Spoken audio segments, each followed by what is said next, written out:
Учебник медитации. Часть 2. Соблюдение расписания, или сколько мне еще нужно медитировать, чтобы стать Буддой. Редкие попытки медитировать, если рассматривать их с точки зрения достижения цели учений Патанджали и Будды, будут такими же бесполезными, как и походы в спортзал раз в пару месяцев с целью победить на конкурсе Мистер Олимпия. Даже если посвящать медитации целый день, но делать это не чаще одного раза в пару недель, то прогресса не будет вообще, так как медитация самадхи шаматха – это в первую очередь энергетическая раскачка, а не талант или даже навык, который не терялся бы настолько быстро. Для успеха в медитации необходимо соблюдать определенное расписание занятий. Поскольку способности к удерживанию состояния медитации самадхи шаматха у новичка не превышают нескольких секунд, если проверять их научным способом посредством оценки наличия доминирования альфа-ритма электроэнцефалограммы, то в таком случае нет смысла высиживать час или даже дольше в ожидании внезапной великолепной медитации, таких чудес не бывает. С таким же успехом можно надеяться подойти к турнику и, не будучи способным подтянуться даже один раз, надеяться на то, что внезапно удастся подтянуться сразу 10 раз. Несмотря на всю свою незримость и неосязаемость, медитация имеет вполне конкретные энергетические пределы, подобно спорту, но в отличие от него, они не настолько более-менее стабильно выдаваемые в течение суток. В то время как сиюминутные спортивные результаты зависят от текущей степени физической усталости, показатели в медитации зависят от множества ментальных, эмоциональных и энергетических факторов, причем не только за последние пару часов. Йонги Мингюр Ринпоче в книге «Радость жизни. Раскрытие секрета и науки счастья» пишет следующее. Не существует никаких правил, регулирующих формальную практику. Но есть одно практическое указание, которое мой отец вновь и вновь повторял всем своим ученикам так, чтобы все мы могли его легко запомнить, короткими промежутками, многократно. Когда я начал преподавать, то заметил, что многие ученики, которые только начинали медитировать, были склонны ставить себе нереалистичные цели. Им казалось, что для того, чтобы медитировать, они должны сидеть в совершенной медитативной позе настолько долго, насколько это вообще возможно для человека. Мы думаем, что проявляем усердие, если садимся медитировать в течение нескольких часов кряду. Но проявлять настоящее усердие не означает принуждать себя выходить за свои естественные пределы. Это просто означает стараться в меру своих сил, а не сосредоточиваться на результатах того, что вы пытаетесь осуществить. Это значит найти золотую середину между чрезмерным расслаблением и излишним напряжением. Учитывая напряженный распорядок дня большинства современных людей, даже 15 минут формальной практики – весьма серьезное бремя для начинающих. Неважно, разделите ли вы их на 3 пятиминутные сессии или 5 трехминутных. Также Йонги Мингюр Ринпоче сравнивает практику медитации с фитнесом, когда перетренировка вредна в обоих этих случаях. Вначале абсолютно необходимо уделять практике столько времени, сколько вы можете, делая это без лишнего напряжения. Лучший совет, который я могу предложить, это подходить к медитации так же, как некоторые люди подходят к занятиям в спортзале. 15 минут, проведенные в спортзале, гораздо лучше, чем вообще ничего. Некоторые люди могут поднять только 5 килограммов, тогда как другие легко поднимают 25. Но не поднимайте 25, если можете поднять только 5, иначе вы надорветесь и, скорее всего, вовсе прекратите занятия. Когда вы медитируете, занимайтесь так же разумно, как и в спортзале. Не выходите за пределы своих личных возможностей. Медитация – это не соревнование. 15 минут, проведенные в непринужденной медитативной практике, в итоге могут принести больше пользы, чем часы, которые люди тратят на то, чтобы вымученно практиковать как можно дольше. На самом деле лучшее правило – медитировать меньше, чем, как вам кажется, вы можете. Если вы думаете, что можете практиковать 4 минуты, остановитесь на 3, если вам кажется, что вы можете медитировать 5 минут, ограничьтесь 4. Практикуя таким образом, вы будете с нетерпением ждать, когда снова сможете заняться практикой. Вместо того, чтобы думать, что вы уже выполнили свою задачу, оставляйте себе шанс желать большего. Оптимальное расписание занятий медитацией для новичка – это 10-20 сессий медитации в день по 1-2 минуты. Собственно, состояние медитации даже в минутной сессии поначалу вряд ли будет дольше нескольких секунд, например, по данным нейрогарнитуры, но многократная ежедневная тренировка будет обеспечивать ту самую энергетическую раскачку, накачку, которая будет позволять постепенно увеличивать эффективную продолжительность медитации. Для приблизительного определения степени своего текущего прогресса в медитации читатель может прямо сейчас попробовать удержать состояние хотя бы безмыслия ума как можно дольше. Если мысли снова появились в уме уже через несколько секунд после начала такой попытки, то нет смысла пытаться медитировать дольше 1-2 минут. Кроме того, хотя состояние безмыслия не равно шаматхи, тем не менее, это очень важное подготовительное упражнение.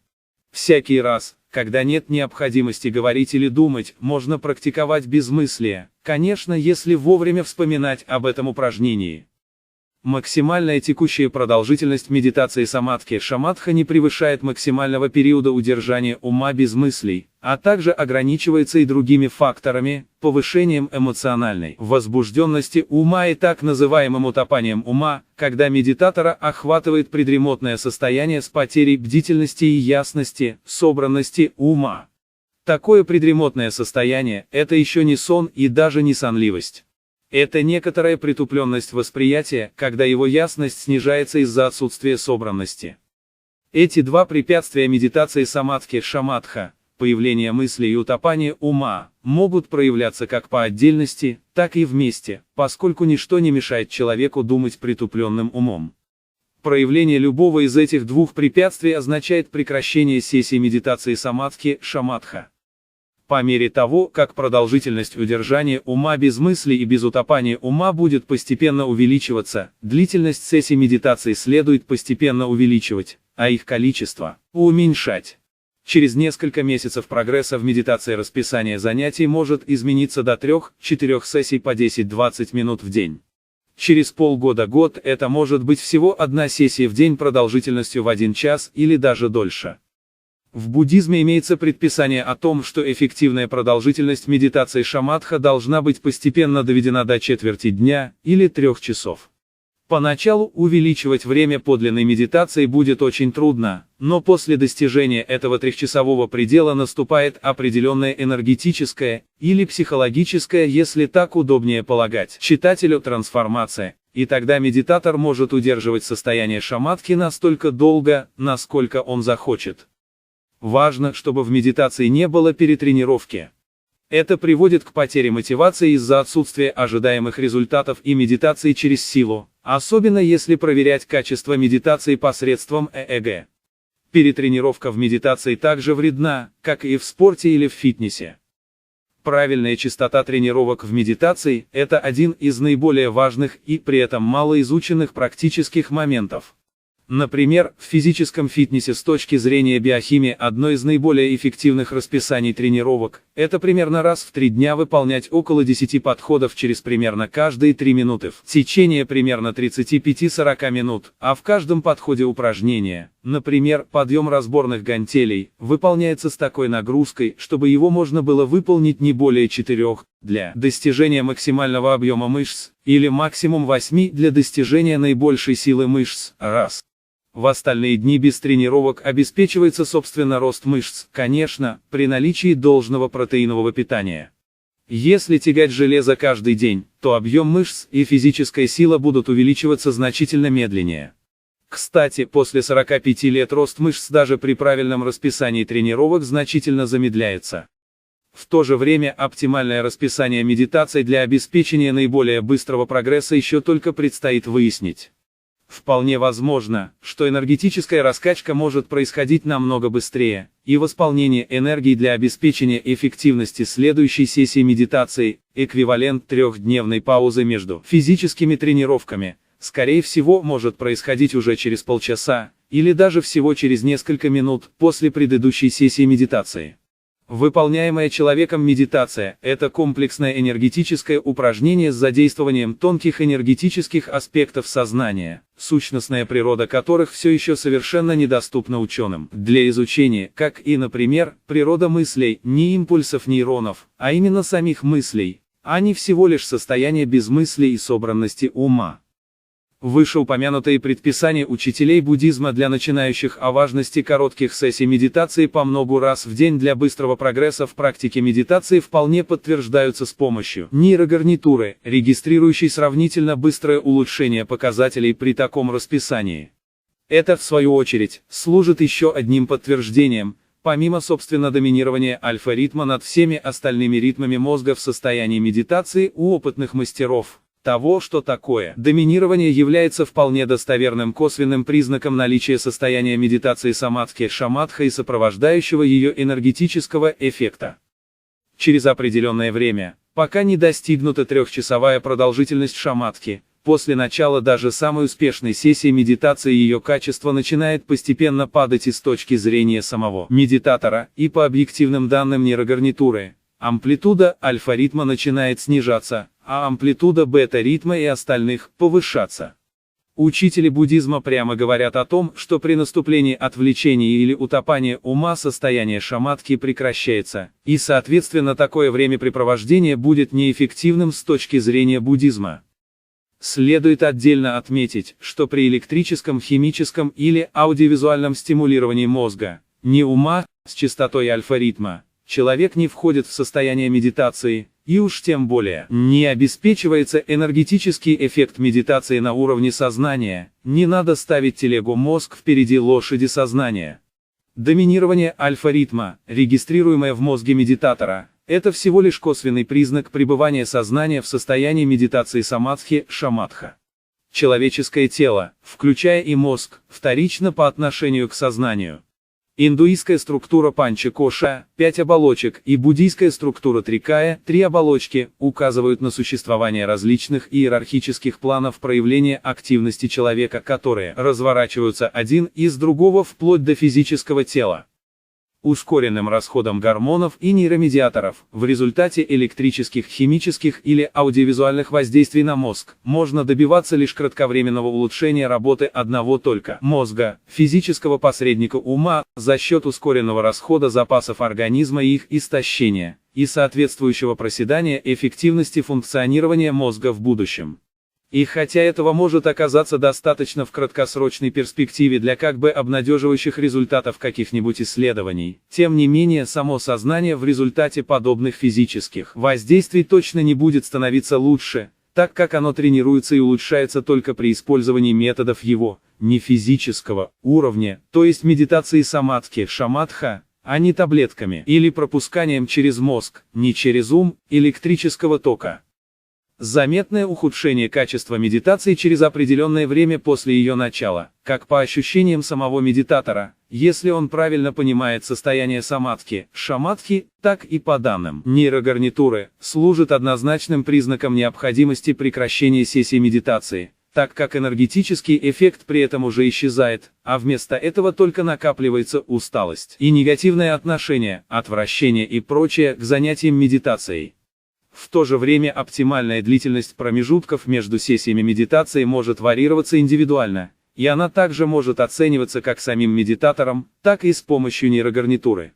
Например, если через несколько минут после окончания предыдущей сессии новая медитация не получается, а через полчаса удается снова качественно помедитировать примерно так же долго, как и в прошлый раз, то это и есть минимально необходимое текущее время перерыва между сессиями медитации. При продолжении практики продолжительность сессий будет увеличиваться, а перерывов между ними уменьшаться, со временем дойдя до одной многочасовой ежедневной сессии.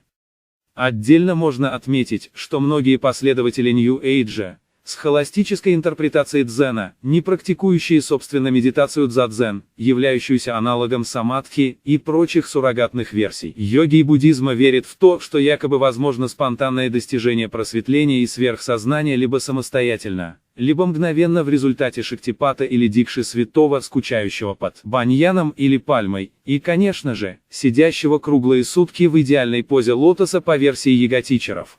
Случаи таких сильнейших шактипатов были единичными даже в те времена, когда Дататрея и Шива еще жили на территории Индостана, не говоря уже про отсутствие таких шактипатов в наше время.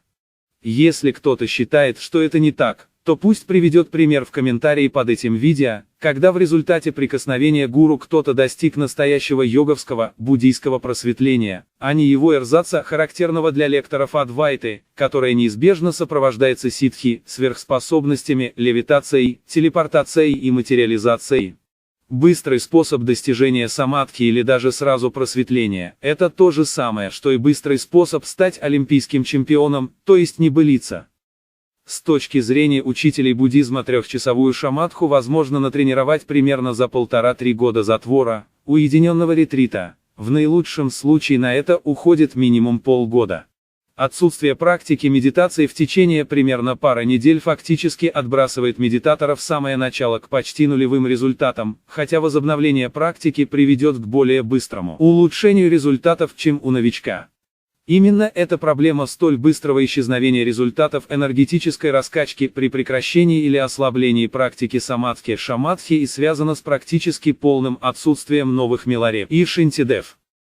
Но само по себе достижение трехчасовой шамадхи – это всего лишь выход на финишную прямую духовной самореализации, после чего наступает черед многолетней ежедневной многочасовой практики самадхи. Шамадхи в уединенном ретрите и последующего выполнения йоговских самьям, буддийской випашьяны, которые позволят обрести запредельную мудрость незаочного осознания сути вещей посредством применения принципиально новых невероятно проницательных и невероятно мощных когнитивных инструментов, виджнинамая коши, Будхи и Анандамая Коши, Самбхагакаи, развивающихся благодаря энергетическому эффекту практики самадхи, шамадхи. Обретение этой запредельной мудрости и просветления не имеет ничего общего с мыслительными процессами ума манаса и умозаключениями, и об этом прямо утверждается в йога-сутрах Патанджали 1.49.3.5 и текстах буддизма. Спонтанные разовые кратковременные переживания состояния, похожего на самадхи, не помогут в достижении целей йоги и буддизма, развитии, достижении сверхсознания. В то же время целенаправленная практика психотехники самадхи шамадха обеспечивает гарантированное развитие сверхсознания, пусть и требующее десятка лет ежедневной многочасовой практики. Сказки о том, что йога не работает, рассказывают или гимнасты, игравшиеся в гимнастический муляж йоги вроде позы лотоса. Пастуральная йога действительно никак не развивает сознание, иначе спортсмены были бы самыми умными людьми, или же те, кто не смог в трехчасовую шамадху, и тем более в ее многолетнюю ежедневную практику. В контексте достижения целей йоги и буддизма спонтанные разовые кратковременные переживания состояния, похожего на самадхи, можно сравнить с шансами найти столько железных метеоритов. Это аналогия с единичными случаями тех людей, которые уже почти достигли сверхсознания в прошлой жизни, и которым остается выполнить совсем немного практики, которая из-за прошлых тенденций санскар может иногда случаться даже и спонтанно, чтобы их хватило на создание, например, комбайна. В то же время целенаправленную практику самадхи, шамадхи по методикам, приведенным в йоге Патанджали и буддизме, можно сравнить с металлургическим комбинатом, который из несопоставимо больших запасов железной руды, аналогии с непросветленными широкими народными массами, будет обеспечивать сталью целый машиностроительный завод. Медитировать для достижения сверхсознания, просветления надо много лет ежедневно по несколько часов подряд, причем по-настоящему, то есть удерживая все это время состояние ясного собранного ума без единой мысли. В следующей части будет рассмотрен вопрос о том, почему медитация в йоге и буддизме – это именно практика психотехники самадхи, шамадха.